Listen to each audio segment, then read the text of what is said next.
Students, in today's lecture we will read about the war of company with Marathas. 18वीं शताब्दी के अंत में company ने धीरे धीरे करके मराठा जो शासक थे उनकी शक्ति को ख़त्म करने की कोशिश की।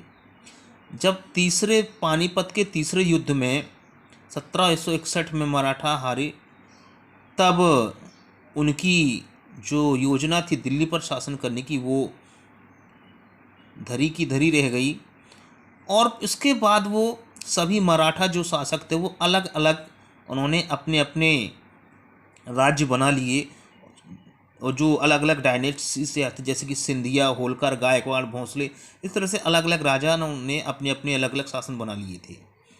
और ये जो सरदार सभी थे ये एक कन्फेडरेशन, आप ये कह सकते हैं कि एक गठबंधन के अंतर्गत सभी आते थे, जिनका हेड एक पेशवा हुआ करता, जिसे पेशवा के नाम से जाने जाते कि प्रिंसिपल मिनिस्टर, जो कि पुणे में और जो भी मिलिट्री एडमिनिस्ट्रेशन का जो हेड हुआ करता उसे माना जाता था।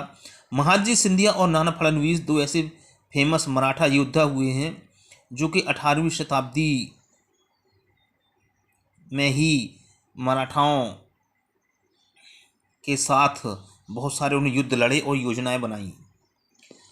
The Marathas were subdued in a series of wars. मराठाओं की शक्ति को धीरे धीरे करके कंपनी ने ख़त्म किया।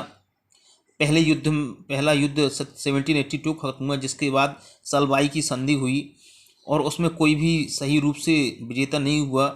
दूसरा एंग्लो मराठा वार जो वो 1803 से 5 तक 2 साल चला और ये कई मोर्चों पर लड़ा गया, जिसका परिणाम ये हुआ कि ब्रिटिशर्स ने उड़ीसा के बहुत बड़े भूभाग पर कब्जा कर लिया था और यमुना नदी के पास भी कब्जा कर लिया था, आगरा दिल्ली पर कब्जा कर लिया था।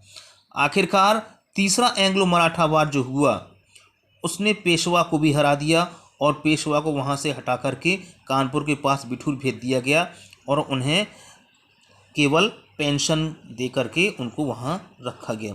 इस तरह से विंध्य पर्वत के दक्षिण में जितने भी राज्य थे, कंपनी का शासन पूरी तरीके से चलने लगा।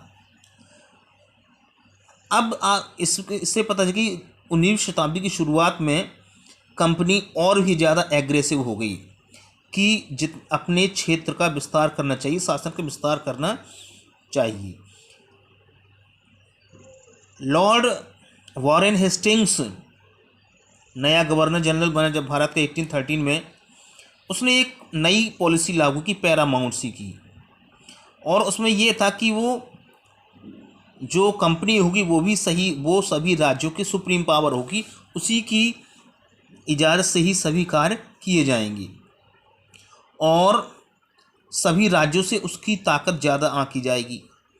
और उसके विरोध में बहुत सारे जिन्होंने उनका विरोध किया, उन्होंने उनको हमला करके भारतीय राज्यों पर अटैक करके उनको जीत करके कंपनी के शासन में राज्यों में मिला लिया। और इसके साथ ही ये उनकी जो पैरामाउंट्सी की जो नीति थी वॉरेन हेस्टिंग्स की, वो आगे भी चलती रही।